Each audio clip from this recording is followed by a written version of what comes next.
Атым Илхан, фамилиям Гаппар. Осы мектепте 7-ші сыныпта оқимын. 2-ші сыныпта келгенде менде мектепте жаттықтырушы болды аты Елена Юрьевна. Ол кісі өзі тренер болды, сосын жаңағы жарыстарға апарып жүрді. Содан тәжірибе жиналды.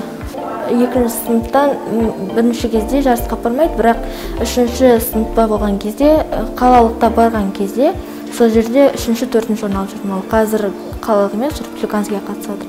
Мұнда тоғызқұмалақта барлығы математика, мұнда жақсырақ, санау оңайырақ болады. Ал мысалы шахматты алатын болсақ, олда тастардың жүрістері әртүрлі, ал мұнда тоғызқұмалақта тек бір ғана бағыт бар, ол оңға. Бүгін 1-ші турды ойнадым, сол 1-ші турды ойнағанда жеңдім оны. Өзімнің 1-ші қойдым бар, ол 2-ші қазаннан бастайтын, 2-ші отаудан. Содан бастадым, ол 2-мен жүрді. Ол тек өте әлсіз қоттардың бірі, 2-ге жауап беретін.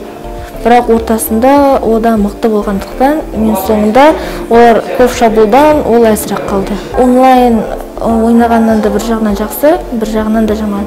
Жақсысы себебі ол жаңағы біз, мысалы жаңағы көз алдында отыратын болсақ, біз сағатпен болса, онда біз сағатты басып ұмытып кететін болсақ, біз жеңілеміз. Ал онлайнда біз сағатты баспай, ол өзі автоматты түрде көшіп отырады оған.